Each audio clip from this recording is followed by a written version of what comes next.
بسم اللہ الرحمن الرحیم ایاک نعبد و ایاک نستعین۔ میرے پاکستانیوں، سب سے پہلے تو جو سویڈن کے اندر قرآن کی بے حرمتی کی گئی آزادی رائے کے نام کے اوپر میں چاہتا ہوں کہ ایک زندہ قوم جو کہ اپنے دین سے پیار کرتی ہے اور جو اللہ کی کتاب وہ ہمارے دلوں میں اس کی عزت ہے، اور اللہ کے جو ہمارے پیغمبر ہیں نبی صلی اللہ علیہ وسلم ان کی عزت ہے، تو جب اس طرح کی چیز ہوتی ہے تو ہم ایک زندہ قوم کی طرح ایک پرامن طریقے سے ضرور بتائیں، پیغام پہنچائیں کہ ہمیں اس کی تکلیف ہوئی ہے۔ تو میں آپ سب کو کہتا ہوں، میں صرف تحریک انصاف کے لوگوں کو نہیں، قوم کو کہتا ہوں کہ جمعے کے بعد آپ نے سب نے جمعے کی نماز کے بعد نکل کے مظاہرہ کرنا ہے پرامن طریقے سے۔ ہمیشہ پرامن رہو، کیونکہ ہمارا ملک ہے، ہم کوئی نقصان نہیں پہنچانا چاہتے، لیکن ایک پرامن طریقے سے احتجاج ہو تاکہ پیغام جائے کہ پاکستان وہ قوم ہے جو اسلام کے نام پہ بنی تھی، اور ہمیں تکلیف ہوئی ہے کہ یہ وہاں کی پولیس نے اجازت دی کہ جناب آپ قرآن شریف کو جلا دیں، اور آزادی رائے کے مطابق آپ کو پتہ ہونا چاہیے کہ پاکستان کی وجہ سے آج 15 مارچ دنیا کے اندر اینٹی اسلاموفوبک دن بنایا جاتا ہے، یعنی جو اسلام کے خلاف جو حرکتیں ہوتی ہیں، مثلا نبی صلی اللہ علیہ وسلم کی شان میں گستاخی ہوتی ہے، اور یہ جان کے جس طرح یہ قرآن شریف کو جلایا گیا، اس کو یہ اسلاموفوبیا کے اندر آتا ہے۔ تو ہماری وجہ سے یونائٹڈ نیشنز میں 15 مارچ کو اینٹی اسلاموفوبیا دن بنایا جاتا ہے۔ تو اس لیے ہم سب کو جمعے کے بعد نکلنا چاہیے اور پرامن طریقے سے احتجاج کرنا چاہیے۔ دوسری چیز، دبئی میں میٹنگ ہوتی ہے، پاکستان کے بڑے بڑے منی لانڈرر کا مطلب جو اس ملک سے پیسہ چرا کے باہر لے جاتے ہیں۔ جو سب سے بڑا مسئلہ پاکستان کا کیا ہے کہ ہمارا روپیہ گرتا جاتا ہے ڈالر کے مقابلے میں۔ تو جب آپ ڈالر یہاں سے خرید کے باہر بھیجتے رہیں اور چوری کر کے باہر بھیجتے رہیں تو وہ ڈالر کی کمی ہونی ہے، اور جب ڈالر کی کمی ہوگی تو روپیہ گرتا جائے گا۔ اس کے علاوہ بھی ہم نے ایکسپورٹس کے اوپر زور نہیں دیا، کبھی کسی نے توجہ ہی نہیں دی کہ ہم اپنی آمدنی کیسے بڑھا سکتے ہیں۔ ہندوستان کی آج جو ایکسپورٹس ہیں یہ ذرا سمجھ لیں 600 ارب ڈالر کے قریب ہے۔ پاکستان کی ہمارے زمانے میں ریکارڈ ایکسپورٹس تھی 33 ارب ڈالر، ریکارڈ تھی، وہ آج اس سے بھی کم ہو گئی ہیں، 13% گر گئی ہیں ایکسپورٹس۔ تو ایک تو کبھی توجہ نہیں دی انہوں نے کہ کس طرح ڈالرز اس ملک میں آمدنی بڑھا سکتے ہیں اپنی، اور دوسرا یہ سارے جو بڑے بڑے نام ہیں ان کے سب کے بڑے باہر محلات ہیں، پراپرٹیز ہیں، بینک اکاؤنٹس ہیں، آف شور اکاؤنٹس ہیں۔ پیناما میں کیا ہوا تھا؟ پیناما میں ایک دنیا کے اندر ایک انکشاف ہوا کہ جنہوں نے بڑے بڑے لیڈرز نے، وزیروں نے اپنے پیسے چھپائے ہوئے تھے باہر کے ملکوں میں کمپنیز کے پیچھے، یعنی کمپنیز کے پیچھے انہوں نے اپنی دولت چھپائی ہوئی تھی، پراپرٹیز لی ہوئی تھی۔ اس میں نواز شریف کی پراپرٹی پکڑی گئی، مریم نواز اس کی مالکہ نکلی، اور وہ لندن کے سب سے مہنگے علاقے میں اربوں روپے کی انہوں نے پراپرٹیز لی ہوئی تھی، جس کو مے فیئر اپارٹمنٹس کہتے ہیں۔ تو وہ انکشاف ہوا تھا، تو پیسہ یہاں سے چوری ہو کے گیا تھا، کیونکہ ابھی تک ایک رسید نہیں بتا سکے کہ پیسہ باہر نکلا کیسے ہے، کدھر سے آمدنی آئی۔ بیٹے کی آمدنی، بیٹے کا جو گھر ہے حسن شریف کا، جو اس نے بیچا ملک ریاض کو، اس کی قیمت تقریباً 18 ارب ہے آج کل کے جو پاؤنڈ، اور 45 ملین پاؤنڈز جو تقریباً 17-18 ارب روپیہ بنتا ہے۔ تو وہ کدھر سے پیسہ آیا؟ تو یہ کوئی نہیں بتا سکتا۔ بیٹے یہاں سے باہر بھاگ گئے کیونکہ وہ بتا نہیں سکتے تھے۔ اسی طرح جو سرے محلہ سے زرداری نے خریدا وہ بھی یہاں سے پیسہ باہر گیا، حدیبہ پیپر مل وہ بھی پیسہ باہر، تو یہ سب اکٹھے ہو گئے، اور سارے اکٹھے ہو کے بندر بانٹ پاکستان کیا کہ اچھا سندھ اس کو دے دیں گے، کراچی فلانے کو دے دیں گے، سینٹرل پنجاب کوئی اور آ جائے گا، پھر نئی پارٹی جو بنی ہے اس کو بھی کوئی سیٹیں مل جائیں گی، فضل الرحمان کو ادھر پختونخوا میں دے دیں گے، اور یہ بس یہ کھچڑی پک جائے گی.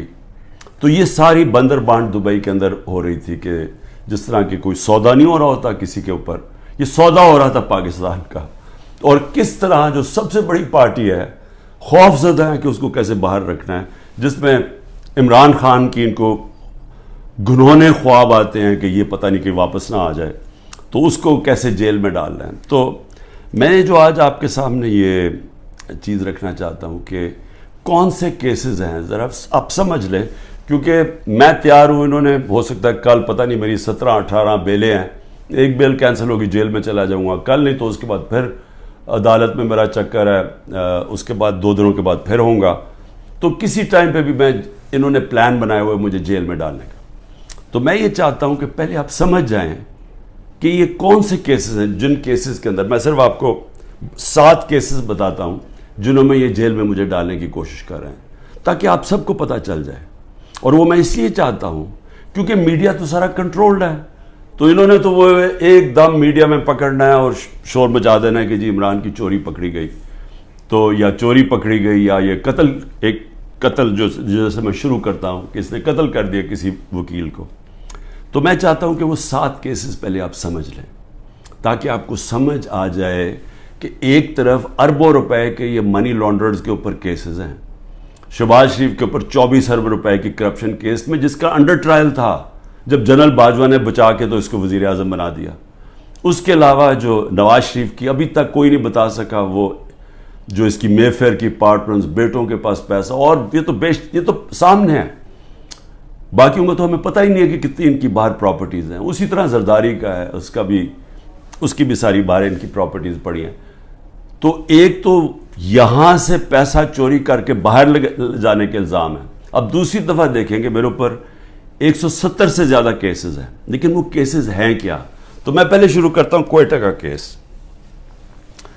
قتل ہوتا ہے ایک وکیل کا 6 جون کو 10:30 بجے صبح. اب وہ یہ سمجھیں کہ مجھے اس کیس کا پتہ ہی نہیں ہے، یہ کوئی کسی وکیل نے میرے اوپر کیس کیا ہوتا ہے کوئی غداری کا، وہ یعنی اس کا کوئی مجھے نوٹس ہی نہیں آیا، مجھے پتہ ہی نہیں اس کیس کا. پتہ تب چلتا ہے جب ایک دم پتہ یہ جی کہ کیونکہ اتنے زیادہ کیسز تھے تو یہ کیس تو کسی کو اہمیت ہی نہیں، کسی نے مجھے کہا کوئٹہ میں کیس ہے، مجھے پتہ ہی نہیں تھا. تو اس وکیل کا قتل ہوتا ہے 10:30 بجے، 11:30 بجے پولیس میں رپورٹ ہوتا ہے. 2:22 میں شہباز شریف کا جو مشیر ہوتا ہے وہ سٹیٹمنٹ دیتا ہے کہ عمران خان نے اس وکیل کو قتل کیا. اب یہ سمجھیں کہ صرف قتل میں 10:30 سے اور 2 بجے کے اندر وہ فیصلہ کر لیتے ہیں کہ عمران خان نے قتل کیا. اس کے بعد کیا ہوتا ہے؟ اس کے بیٹے کو اٹھا کے لے جاتی ہے پولیس. اس بیٹے کو 12 گھنٹے سے زیادہ پولیس اپنے پاس رکھتی ہے. وہ اگلے دن جا کے اگلے دن کی دوپہر کو وہ کہتا ہے کہ جی عمران خان اس قتل میں ملوث تھا.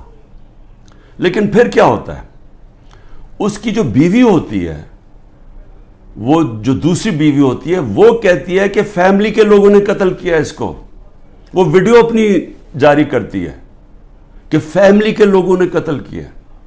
اب پھر دیکھیں، سارے کوئٹوں کا پتہ ہے کہ ان کی وہ وکیل کی دشمنیاں تھیں، سب کو پتہ ہے ان کی آپس میں دشمنیاں تھیں. اسی وکیل نے جا کے ہائی کورٹ کو کہا کہ مجھے سبی میں نہ کیسز مجھے دو کیونکہ میری وہاں جان کو خطرہ ہے، میری دشمنی ہے. اور پھر یہ دیکھیں، یہ ذرا آپ غور سے یہ دیکھ لیں، یہ اس کو بڑے قریب سے دیکھ لیں، اور اس کے اندر یہ مظاہرے کیا کر رہے ہیں. ان کا قتل ہوتا ہے اور یہ قتل میں کہتے ہیں کہ یہ قتل اس وکیل نے اس کے وکیل کی طرف سے یا انہوں نے کیا. اس کا نام لکھا ہوا ہے کہ وہ اس قتل میں ملوث تھا. تو جب ایک فیملی دشمنی بھی ہوتی ہے، اس سے پہلے ہی وہ پرائم منسٹر کا مشیر کہتا ہے کہ جی عمران خان نے قتل کر دیا، ابھی تفتیش بھی نہیں ہوتی. اور مجھے افسوس سے کہنا پڑتا ہے کہ وہاں ہماری سنا بھی نہیں گیا کوئٹہ ہائی کورٹ میں. خیر وہ اور وجوہات ہیں, اس کی بھی ہمیں وجہ پتہ ہے پیچھے کیا ہے. تو یہ آپ ذرا سنیں. اس کے بعد یہ پہلی دفعہ میرے نام پہ قتل نہیں کیا نام ڈالا جاتا. زبیر نیازی, وہ لطیف کھوسا کے گھر باہر گولیاں چلتی ہیں. زبیر نیازی جو کہ ہمارا لاہور کا سیکرٹری جنرل ہے, اس کے نام پہ وہ آ جاتے جی اس نے گولیاں چلائی ہیں. اور وہ گولیاں کسی آدمی کو کھڑا کرتے ہیں جو کہتا ہے جی مجھے زبیر نیازی نے کوئی پیسے دینے تھے گولیاں چلانے کے لیے. اب لطیف کھوسا ہمارے ساتھ ملٹری کورٹس کے خلاف کیسز کر رہے ہیں, تو وہ کیوں گولیاں چلائے گا اس کے گھر, جو کہ وہی کیس کر رہے ہیں جو ہم کر رہے ہیں سپریم کورٹ میں. اور پھر ضلع شاہ کا جب قتل ہوتا ہے, ضلع شاہ کا جب قتل ہوتا ہے, سب سے پہلے 302 میرے اوپر قتل کا چارج لگا دیتے ہیں. 3 دن تک وہ میرے اوپر 302 لگاتے ہیں قتل کا چارج. پھر کیا ہوتا ہے, اس کا پوسٹ مارٹم ہو جاتا ہے. پوسٹ مارٹم میں پتہ چلتا ہے 26 جگہ اس کے اوپر تشدد ہوا ہوتا ہے. تو اب ظاہر ہے وہ یہ تو نہیں کہہ سکتے تھے کہ عمران خان نے اس کو تشدد کروا کے اپنے کارکن کو مار دیا. تو انہوں نے پھر ایکسیڈنٹ اس کا ڈال دیا. ایکسیڈنٹ میں بھی کہا کہ عمران خان اس کے اندر کوئی اس نے انفارمیشن چھپائی ہے, میرا پھر نام ڈال دیا. میں صرف یہ کہہ رہا ہوں کہ پہلے تو یہ سمجھ جائیں کہ یہ ہے آج کا پاکستان, کہ یہاں کوئی ان کو شرم نہیں آتی اس طرح جھوٹ بولتے ہوئے, اس طرح کے کیسز بناتے ہوئے. ان کو کوئی شرم نہیں ہے کہ ساری قوم کو پتہ ہے کہ جھوٹ بول رہے ہیں. یعنی کون نہیں جانتا کہ یہ جو انہوں نے کیا ہے, سارا کوئٹہ کو پتہ ہے کہ یہ اس کے اندر عمران خان کا کوئی تعلق نہیں تھا. کیوں؟ میرا تعلق 150 کیسز تھا, مجھے کیا نہیں, اور بھی کوئی وکیلوں کو میں بھرواؤں گا. اور وہ کیس جس کی اہمیت ہی نہیں تھی, سب کو پتہ ہے جھوٹ بول رہے ہیں, لیکن ان کو کوئی شرم نہیں ہے. یہ سر پیر سے اتار بیٹھے ہیں. انٹرسٹ صرف یہ کہ کسی طرح عمران خان کو جیل میں ڈالنا ہے. اب میں ذرا, یہ پہلا کیس ہے, آگے چلیں. آگے کیس ہوتا ہے جی 9 مئی کا. اب 9 مئی کو کیا ہوتا ہے, یہ ذرا غور سے سنیں. 9 مئی کو ہوتا کیا ہے, جو مظلوم ہوتا ہے, یعنی جس پہ ظلم ہوتا ہے, اسی کے اوپر اس کو مجھے جب اندر جیل میں ڈالتے ہیں تو میرے اوپر کیسز کی بارش ہو جاتی ہے. 9 مئی کے بعد میرے اوپر 25 کیس ہو گئے ہیں. جدھر بھی کیس ہوتا ہے کہتے جی عمران خان کی ایمان, میرے کہنے پہ یہ ہوا ہے. کہیں کسی نے کچھ کیا ہو یا جو بھی کسی کے اوپر الزام لگایا ہو, 9 مئی کے بعد عمران خان کے کہنے پہ ہوا. عمران خان جیل میں بند تھا, اور جو ظلم ہوا ہے وہ عمران خان سے ہوا ہے. میں بیٹھا ہوا ہوں رجسٹری آفس ہائی کورٹ اسلام آباد میں, میرے پاس بیل تھی, مجھے کسی صورت وہاں کوئی پکڑ نہیں سکتا تھا. صرف پولیس نہیں آئی, رینجرز, کمانڈوز آئے مجھے اٹھانے کے لیے.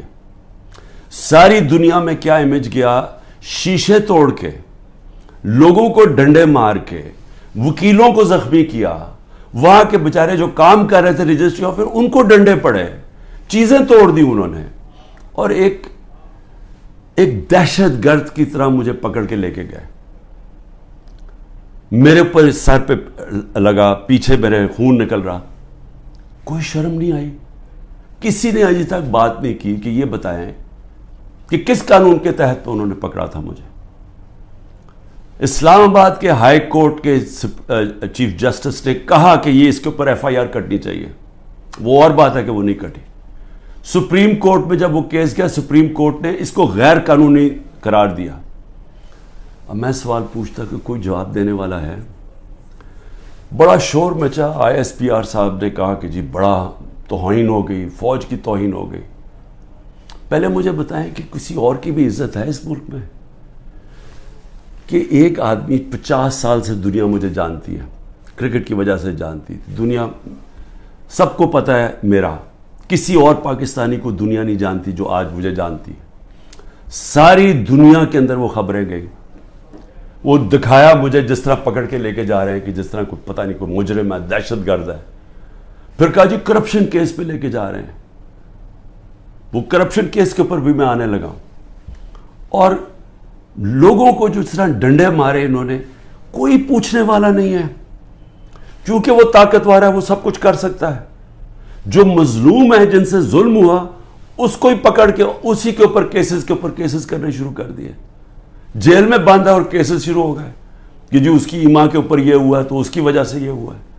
اور جی کوئی ملٹری کورٹ سب پتہ چلیں گے کہ جو بتائیں گے اصل میں کتنا بڑا وہ غداری کر رہا تھا عمران خان قوم کے ساتھ. میں ذرا آگے چلوں. کسی نے آج تک بات نہیں کی,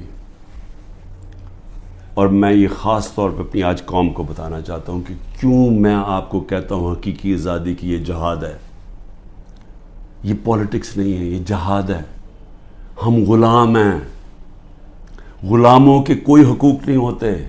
جس طرح میرے کوئی حقوق نہیں تھے, میں یعنی سب سے بڑی ملک کی پارٹی کا ہیڈ, جس کو جس طرح اٹھایا انہوں نے, جو کیا, جس طرح ہم کوئی کمی ہے اس ملک کے. اب 25 لوگوں کو گولیاں لگیں, جو مرے, جو شہید ہوئے, ابھی تک 9 لوگ غائب ہیں. جو پولیس نے یا دھمکیاں دی ہیں, کچھ کیا, وہ انڈر گراؤنڈ گئے ہوئے ہیں, وہ بتا نہیں رہے, مسنگ ہیں 9 لوگ. 16 لوگ ہمارے پاس پتہ ہے جن کو گولیاں, 69 لوگوں کو گولیاں ماری اور ان کو شہید کیا گیا. فرانس کے اندر ایک لڑکے کو پولیس نے 16 سال کے لڑکے کو گولی ماری, ایک لڑکے کو. ابھی تک فرانس جل رہا ہے. 1000 سے زیادہ بلڈنگز جل گئی ہیں, گاڑیاں جل گئی ہیں. مشکل نیشنل کرائسس آ گیا ہے. معافی مانگ رہی ہے پولیس کے, جی بڑی غلطی ہوگی, اس کے خلاف ایکشن لیا جائے گا. آزاد لوگ ہیں, آزاد لوگوں کے حقوق ہوتے ہیں. لوگ نکلیں اپنی آزادی کے لیے کہ کیسے جرأت پڑی پولیس کو گولی مارنے کی. یہاں 16 لوگوں کا آج تک ٹی وی پہ نام ہی نہیں لیا جا رہا. سب نہتے تھے. ابھی مجھے ملنے آئے ان کے 2 بچے, ایک چھوٹے بچے جس کے باپ کو گولی مار دی, وہ دبئی سے کام کر رہے, وہ ایسی مظاہرے کے اندر کھڑا ہوا تھا, گولی چلا دی وہاں.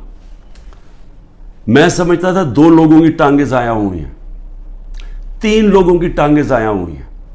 ایک پیرالائز ہوا ہے جس کی کمر میں گولی لگی ہے. کوئی انکوائری ہوئی ہے کیا یہ انسان تھے نا, یہ پاکستانی ہے؟ کسی نے پوچھا کہ ان کے گھر میں کیا گزر رہی ہے؟ یہ عام لوگ تھے, ان کے بیوی بچے تھے, ماں باپ تھے. کوئی بات ہی نہیں کر رہا. جی بلڈنگ جل گئی. بلڈنگز بھی جب جلی تو کیا اس کے اوپر انڈیپینڈنٹ انویسٹیگیشن نہیں ہونی چاہیے تھی؟ ہمارے پاس ثبوت ہے. میں اس لیے کہتا ہوں اوپن عدالت کے اندر ٹیلی وائز مجھے سامنے لایا جائے. میرے پاس اب ثبوت آ گئے ہیں. میں یہ ثابت کروں گا کہ یہ سارا پری پلان تھا. یہ مجھے جس طرح وہاں سے اٹھایا ہے یہ بھی پری پلان تھا تاکہ ایک اشتعال ملے. اور اس کے بعد پھر جو لوگوں کا ری ایکشن آیا اس کا فائدہ اٹھاتے ہوئے پارٹی کو کرش کرنے کی کوشش کی گئی ہے. کیونکہ پارٹی دب نہیں رہی تھی. جب سے مجھے ہٹایا کوشش کر رہے ہیں 25 مئی کو, جی بغیر کراؤڈ ہے, مارو ڈنڈے مارو, یہ ڈر کے پیچھے ہٹ جائیں گے. وہ پارٹی اوپر ہی آتی گئی. بائی الیکشن 30-37 میں سے جیت گئی. اوپینین پولز میں اور اوپر چلی گئی. راجن پور کے الیکشن میں پورا زور لگایا, 40,000 سے گورنمنٹ کا کینڈیڈیٹ ہار گیا. اس کے بعد اس سے پہلے مجھے قتل کرنے کی کوشش کی, دوسری دفعہ قتل کرنے کی کوشش کی. اور اب یہ پلان فائنل بنا کہ جی ان کو اب بالکل ختم کرو پارٹی کو, کہ جی انہوں نے ایک ادارے کی بے حرمتی کر دی. اور اس کو بیس بنا کے سارے ہمارے ہیومن رائٹس ختم ہو گئے ہیں. سب کو جس کو مرضی پکڑو, پولیس پھر رہی ہے جسے مرضی پکڑے. جی آپ کا وہ اس میں نام آ گیا وہ جیو فینسنگ میں, اس لیے جناب وہ اچھا اتنے پیسے دے دو, 15 لاکھ سے شروع ہوتے ہیں, 10 لاکھ, اچھا پیسے دے دو تو ہم آپ کو چھوڑ دیتے. پولیس پیسے بنا رہی ہے. ہر جگہ لوگوں کو پکڑ رہے ہیں. اب جدھر نام لوگوں کے گھروں میں گھس رہے ہیں, گھر توڑ رہے ہیں, گھر لوٹ رہے ہیں, بچے پکڑ کے لے گئے ہیں. عورتوں کو نہیں بخشا. کبھی میں نے یہ دن نہیں دیکھ رہے تھے کہ عورتوں کو نہیں بخشا. اس ملک کے اندر کبھی یہ نہیں دیکھا تھا کہ اتنا نیچے گورنمنٹ گرے گی. مجھے لوگوں نے کہا عمران صاحب آپ نے تو بڑی غلطی کی اپنی گورنمنٹس کرا کے, گورنمنٹس ڈیزالو کر کے. میں نے اپنی گورنمنٹس ڈیزالو آئین کے مطابق کی تھی. میں اپنے سمجھتا تھا کہ ہمارے ملک میں ہمارے سارے وکلا، ہمارے سارے ججز آئین کے ساتھ کھڑے ہو جائیں گے. 90 دن میں الیکشن ہونے تھے. چیف جسٹس اور سپریم کورٹ اناؤنس کرتے ہیں الیکشن 14 مئی کو. گورنمنٹ آئین کی پرواہ نہیں کرتی. اب گورنمنٹ کہتی ہے کہ جی اگر ملٹری کورٹس اگر اس نے خلاف فیصلہ کیا سپریم کورٹ نے تو ہم سپریم کورٹ کے فیصلے نہیں مانیں گے. تو رہ کیا گیا پھر؟ تو رہ تو یہی کیا کہ ڈنڈے سے اب اپنے سروں کو کنٹرول کرنا ہے. تو مجھے ابھی بھی ہے کہ صرف آزاد اور غلام ملکوں میں دیکھ لیں کہ یہاں کوئی نام ہی نہیں لے رہا وہ بیچارے جو اس ملک کے عام شہری، ان کو گولیاں ماری گئی، نہتے شہریوں کو. اور ادھر دیکھیں ایک آدمی کو پولیس نے گولی ماری. اور فرانس میں دیکھ لیں آزاد قومیں کیا ہوتی ہیں. اس کے بعد آ جائے جی اور کون سے کیسز ہیں. بیوی بشرا بیگم کے اوپر کیس ڈال دیے. کیا ہے جی کہ وہ اس کے گاؤں میں، وہ جو کبھی گاؤں میں گئی بھی نہیں ہے، اس کے گاؤں میں جی 20 سال کے بعد ایک جگہ سڑک بن گئی. اینٹی کرپشن کا کیس اس پہ کر دیا. میری چھوٹی بہن عظمیٰ، اس کے اوپر اینٹی کرپشن مجھے بیچ میں ڈال دیا کہ جی میں جب پرائم منسٹر تھا میں نے اس کو بڑی سستی کوئی زمین دلوا دی ہے یا لوگوں سے قبضہ کر کے. اور یہ اتنے ڈفرز ہیں کہ کہا کہ جی 6 ارب کی زمین اس کو دلوا دی ہے. ان کو اتنا نہیں پتا کہ وہ چیک سے اس نے پیسے دیے. پہلے تو وہ چیکس کے پیسے، ذرا یہ چیک نمبر دیکھ لیں کہ اس نے پہلا چیک کس دن دیا؟ 25 اپریل 2022 کو. عمران خان پرائم منسٹر نہیں تھا. عمران خان 9 اپریل کو پرائم منسٹر نہیں ختم ہو گیا تھا. تو 25 اپریل کو ایک چیک ہے، وہ اب چیک کی کاپی ہے. اور دوسرا چیک دیا ہے 2 جون کو. اور کتنے کے چیک ہیں؟ 6 کروڑ روپے کے. تو اس نے چیک کے سے پیمنٹ کی ہے. میرے اوپر کرپشن کیس ڈال دیا ہے کہ میں نے جی اس کو پرائم منسٹر ہوتے ہوئے زور لگا کے اس کو فیور کیا. پھر آ جائے جی اگلا کیس، تاکہ آپ کو ساروں کو پتہ چل جائے ہو کیا رہا ہے. اب 2 اور کیسز ہیں جن کے اندر یہ پوری کوشش کریں گے مجھے اندر ڈالنے کی. وہ نیب کے کیسز ہیں. ایک ہے القادر کا جس میں انہوں نے مجھے پکڑا تھا، اور دوسرا ہے توشہ خانہ. اب یہ القادر کا کیس کیا ہے ذرا یہ غور سے سمجھ لیں پھر سے، کیونکہ میں چاہتا ہوں کہ ساری قوم کو سمجھ آ جائے. وہ کیس یہ ہے کہ ایک کیبنٹ فیصلہ کرتی ہے، کیبنٹ کے سامنے ایک فیصلہ آتا ہے کہ اگر ایک ملک ریاض فیملی اور ایک انگلینڈ کے national NCA national crime agency, ان کے بیچ میں ایک فیصلہ ہوتا ہے. وہ کہتے ہیں پرائیویٹ، ان کے بیچ میں فیصلہ ہوتا ہے. وہ یہ کہتے ہیں کہ اگر آپ، ہماری کیبنٹ کے سامنے آتا ہے کہ اگر آپ اس کو فیصلے کو کانفیڈینشیل رکھیں گے، صرف کیبنٹ سے، عدالت سے نہیں، اگر کیبنٹ میں کانفیڈینشیل رکھیں گے تو 190 ملین پاؤنڈ پاکستان میں آ جائے گا سپریم کورٹ کے اکاؤنٹ میں. اور لیکن اگر آپ اس کو کانفیڈینشیل نہیں رکھیں گے تو آپ کو انگلینڈ کے اندر کیس کرنا پڑے گا، سول کیس، جو 5-6 سال چل سکتا ہے. اور آپ کو ثابت کرنا پڑے گا، آپ کے اوپر ہوگا کہ آپ نے ثابت کرنا ہے کہ وہ پیسہ منی لانڈرنگ کا ہے. ہمیں وہاں کیبنٹ کے اندر پہلے بھی بتایا گیا کہ $100 ملین پاکستان کا بیرون ملک کیسز کے اندر بہ گیا ہے. ہار چکے ہم کیس. $100 ملین ہماری بڑا برا ریکارڈ ہے باہر کیسز کا. اور وہ بھی 5-6 سال لگنے تھے، جبکہ اب وہ پیسہ سیدھا اب آ جانا تھا اور پاکستان میں 190 ملین پاؤنڈ آ جانا تھا. کیبنٹ فیصلہ کر لیتی ہے. بعد میں کہتے ہیں کہ جی وہ تو کسی اور مد میں جانا چاہیے تھا، وہ جانا چاہیے تھا گورنمنٹ کو، سپریم کورٹ کو نہیں جانا چاہیے تھا. بھیا کیبنٹ آج جا کے سپریم کورٹ کو کہے کہ جی وہ پیسہ دوسری طرف ٹرانسفر کریں اور ہم ثابت کر دیں گے کہ یہ پیسہ منی لانڈرنگ سے، تو آج بھی کر سکتے. کیا چیز روک رہی ہے ان کو؟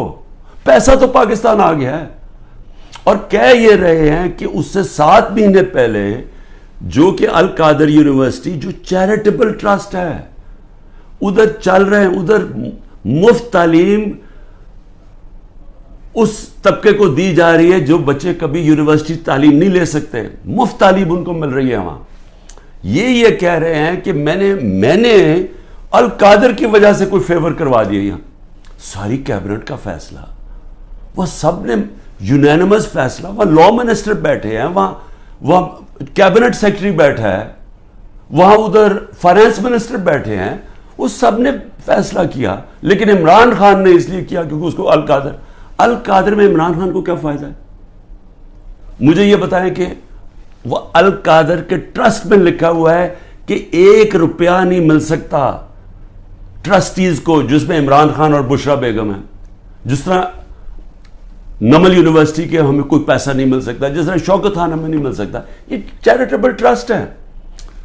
کہہ رہے ہیں کہ میں نے اس کی وجہ سے اس کو فیور کر دیا. بھئی آپ اگر فیور کر دیا, آپ آج جا کے سپریم کورٹ میں ریٹ کر دیں کہ یہ پیسہ ادھر ٹرانسفر کر دیں. پیسہ تو پاکستان آ گیا ہے. ایک یہ القادر ہے. دوسرا ہے جناب توشہ خانہ. توشہ خانہ کیا ہے؟ ذرا غور سے سن لیں. 70 سال سے قانون یہ ہے کہ جب گفٹس ملتی ہیں پرائم منسٹر کو, پریزیڈنٹ کو, آرمی چیف کو, منسٹرز کو, جن کو بھی جب گفٹس ملتی ہیں تو وہ کیا ہوتا ہے, وہ سیدھا توشہ خانہ میں جاتی ہے. توشہ خانہ کے اندر اس کی ویلیو نکالی جاتی ہے. ویلیو کیسے نکالی جاتی ہے؟ وہ ایف بی آر سے علیحدہ ویلیو لیتے ہیں, اور پھر ایک اپریزر ہوتا ہے جو انڈیپینڈنٹ ہوتا ہے, اسے علیحدہ ویلیو لیتے ہیں. وہ جو ویلیو زیادہ ہوتی ہے وہ آ کے بتاتے ہیں کہ جی آپ نے بتائیں یہ اس کی ویلیو ہے, ان کے زمانے میں 20% دے کے آپ خرید سکتے ہیں اگر آپ رکھنا چاہیں. ہم نے اس کو 20 سے 50% کر دیا کہ آپ 50% دیں, وہ گورنمنٹ کو چلی جاتی ہے اگر آپ رکھنا چاہیں. یہ ہے قانون. میں نے اسی قانون کے مطابق کئی گفٹس لی, کئی میں نے نہیں لی. مجھے یہ بتائیں کہ اس میں نے غلط کام کیا کیا ہے؟ سارا ریکارڈ وہاں پڑا ہوا ہے. جو میں نے گفٹس لی, جو بھی میں نے فیصلہ کیا میں نے بیچ دی ہیں, اس کے اوپر کیپٹل گینز ٹیکس وہ سارا ایف بی آر میں نے ڈکلیئر کیا ہوا ہے. سارا کچھ میرا ڈکلیئرڈ ہے. اس میں نے غلط کام کیا کیا؟ یہ کہہ رہے ہیں کہ جناب وہ اس کی غلط ویلیو دکھا دی. بھئی غلط ویلیو دکھا دی تو ان سے پوچھے جو ویلیو نکال رہے ہیں. میرا تو کام نہیں ہے ویلیو, میں تو نہیں جا کے بیچ رہا, میں تو نہیں اسیس کر رہا. مجھے تو جو ایم ایس جو ہوتا ہے ملٹری سیکٹری آپ کا, وہ آپ کو آگے بتاتا ہے کہ جی یہ اپریز ہو کہ یہ آئے ہے اس کے ویلیو, آپ فیصلہ کر لیں آپ نے لینی ہے نہیں. یہ ہوتا ہے اور یہ پہلے سے چلتا آ رہا ہے. بھئی کون کس نے اس کا ویلیو رکھنا ہے وہ جا کے ان لوگوں سے پوچھے, وہ میرا اس پہ کیا تعلق ہے. یہ ہے توشہ خانہ کا کیس جس پہ کوشش کر رہے ہیں کہ اندر. اچھا, اور کیس کے اندر یہ بھی ذرا سن لیں.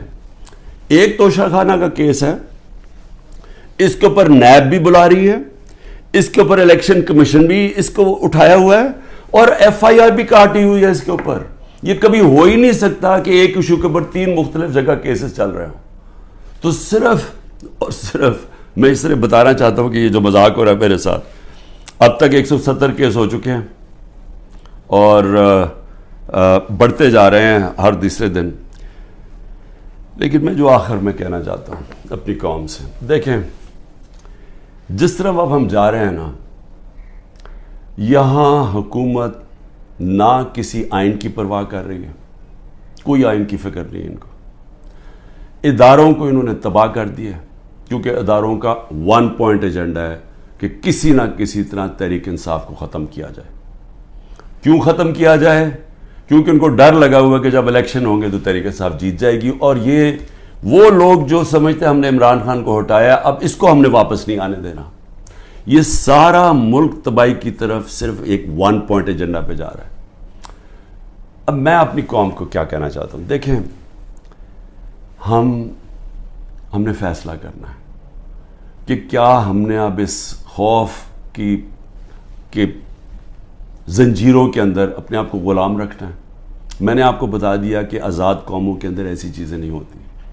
کوئی کسی کی جرت نہیں ہوتی آئین کے خلاف جانے کی, کسی کی جرت عدالت کے فیصلوں کے خلاف جانے کی نہیں ہوتی. کوئی کسی کو اس طرح اغوا نہیں کر سکتا جس طرح مجھے اٹھا رہے تھے, جس طرح عمران ریاض کو غائب کر دیا. اب عمران ریاض کا کیا کام تھا مجھے بتائیں, اس کا کیا تعلق ہے جو 9 مئی کو ہوا ہے, اس کو کیوں ابھی تک غائب کیا ہوا ہے؟ یہ صرف اور صرف ظلم کر رہے ہیں, ڈرا رہے ہیں, دھمکا رہے ہیں لوگوں کو غلام بنانے کے لیے کہ ہم یہ ان کے خوف کے غلام بن جائیں. میں اپنی آج قوم کو کہنا چاہتا ہوں کہ دیکھیں آپ کو یہ, اب میں اپنی ٹیم جو میرے لوگ ابھی چھپے بھی ہوئے ہیں سارے انڈر گراؤنڈ میں, سب کو اب آپ کہنا چاہتا ہوں کہ دیکھیں وقت آ گیا، یہ لوگوں کے گھروں کے اندر گھس کے جو گھر کی عورتوں سے کر رہے ہیں، بچے اٹھا کے لے جاتے ہیں، گھر توڑ دیتے ہیں، گھر لوٹ لیتے ہیں، یہ ہزاروں گھروں سے کر رہے ہیں، پختونخوا کے اندر گاڑیاں اٹھا کے لے جاتے ہیں، جو بھی پی ٹی آئی کا ملے، رشتہ دار ملے، کوئی بھی، میں ساری قوم کو کہہ رہا ہوں کہ کیا آپ یہ برداشت کرنے کے لیے تیار ہیں؟ کیونکہ یہ آج ہمارے سے ہو رہا ہے، یہ سب سے ہوگا۔ جب پولیس سے آپ غلط کام کرواتے ہیں اور پولیس کو چھوڑا ہوا ہے کہ وہ کسی کو بھی کہہ کہ جی تمہارا جیو فینسنگ میں نام آیا اتنے پیسے دے دو، اگر آپ پولیس فورس بھی تباہ کر رہے ہیں، ادارے سارے تباہ ہو گئے ہیں۔ یہ جو نیب ہے، کیا نیب کی اہمیت رہ گئی ہے کہ اتنے بڑے ڈاکو ان سارے کے کیسز معاف کر دیے ہیں؟ جو 3 گاڑیاں آصف زرداری نے چوری کی ہیں توشہ خانہ سے، 1 گاڑی نواز شریف نے چوری کی ہے، 1 مریم نواز نے چوری کی ہے، ان کو کوئی پوچھ نہیں رہا، اور آ کے کہہ رہے ہیں جی کہ توشہ خانہ سے یہ آپ نے جو لیگلی کام کیا ہے کہ جی وہ ویلیویشن نہیں ہوئی۔ بھئی وہ ان سے پوچھے جنہوں نے ویلیو کرنا تھا، وہ میرا اس سے کیا تعلق ہے؟ لیکن مقصد انصاف کا نہیں ہے، مقصد ظلم کرنے کا ہے۔ اور میں قوم کو اب کہتا ہوں، اب یہ بھیڑ بکریوں بن کے رہنے کا وقت چلا گیا ہے۔ میں آپ کو کہہ رہا ہوں، میں تیار ہوں، میں کل جا رہا ہوں، پتہ نہیں کتنے میرے 19 بیلیں لگی ہوئی ہیں، کسی میں اندر ڈال سکتے ہیں، میں تیار ہوں سب کے لیے، میں ہر چیز کے لیے تیار ہوں، لیکن میں یہ ظلم کا نظام برداشت کرنے کے لیے تیار نہیں ہوں۔ میں یہ بھیڑ بکریوں بن کے اپنی زندگی گزارنے کے لیے تیار نہیں ہوں۔ میں یہ سمجھتا ہوں کہ یہ قوم کے لیے وقت آ گیا ہے، آپ سب فیصلہ کر لیں کہ کس طرح کا پاکستان آپ چاہتے ہیں۔ کیا وہ پاکستان چاہتے ہیں جو پروفیشنل جو باہر جا سکتے ہیں وہ باہر چلے جائیں، جو آپ کا سب سے بڑے ذہن ہے وہ باہر چھوڑ کے چلے جائیں، وہ بیچارے غریب آدمی کشتیوں میں ڈوبتے رہیں جا کے اللیگلی غیر قانونی طور پہ نکلنے کے لیے، اور باقی قوم بھیڑ بکروں کی طرح رہ جائے؟ اس ملک کا کوئی مستقبل نہیں ہے۔ وہ مجھے افسوس سے کہنا پڑتا ہے کہ وہ ساتھ ہمارا ملک جس تیزی سے آگے جا رہا ہے اور جس تیزی سے اس میں اور ہمارے میں فاصلے بڑھتے جا رہے ہیں، یعنی ہر طرح وہ آگے نکل گئے ہیں، ہمیں سوچنا چاہیے کہ اگر ہم اسی طرح چلتے رہے اور یہ چوروں کے نیچے اگر یہ بندر بانٹ کر رہے ہیں کہ جی ملک ہم بھیڑ بکری ہیں، جی آپ ادھر وہ لے لو، وہ سندھ لے لے، وہ کراچی لے لے، وہ یہ لے لے، وہ پختونخوا لے لے آپس میں، اور ہم جس طرح کے بھیڑوں کی طرح کبھی ادھر سے، کوئی مستقبل نہیں ہے اس کا۔ اور اس لیے میں اپنی آپ سب لوگوں کو کہہ رہا ہوں، تیاری کریں، آپ پرامن احتجاج ہمارا حق ہے۔ پہلے تو جمعے کو نکلے نا، جو انہوں نے کیا ہے، جو پتہ چلے کہ یہ زدہ قوم ہے، کم از کم ہماری آواز نکلنی چاہیے، اور پرامن، میں ہمیشہ کہتا ہوں پرامن رہے۔ میں نے کبھی اپنے 27 سال میں کبھی انتشار کی بات نہیں، کیونکہ یہ میرا ملک ہے، توڑ پھوڑ کریں گے میرے ملک کو نقصان ہوگا۔ میں نے ان چوروں کی طرح باہر تو نہیں ہے میری کوئی پراپرٹیز، میں نے تو نہیں باہر بھاگنا۔ انہوں نے تو ابھی میں آپ کو کہہ رہا ہوں کہ جب انہوں نے الیکشن اناؤنس ہی ہوا، انہوں میں سے لوگوں نے باہر بھاگنا شروع کر دینا، کیونکہ ان کو پتہ ہے کہ ان کا جو انہوں نے کیا اس ملک کے ساتھ، ان کو پتہ ہے کہ قوم نے ان کو بخشنا نہیں ہے، انہوں نے بھاگنا باہر۔ اس لیے اپنی قوم کو میں کہہ رہا ہوں کہ آپ کے پاس اب 2 راستے ہیں، غلامی کے اور حقیقی آزادی کے۔ لا الہ الا اللہ، کوئی نہیں ہے خدا اللہ کے سوا۔ ہم کسی ظالم کے سامنے اور یہ ظلم کا نظام اور یہ خوف کے سامنے ہم جھکنے والے نہیں ہیں۔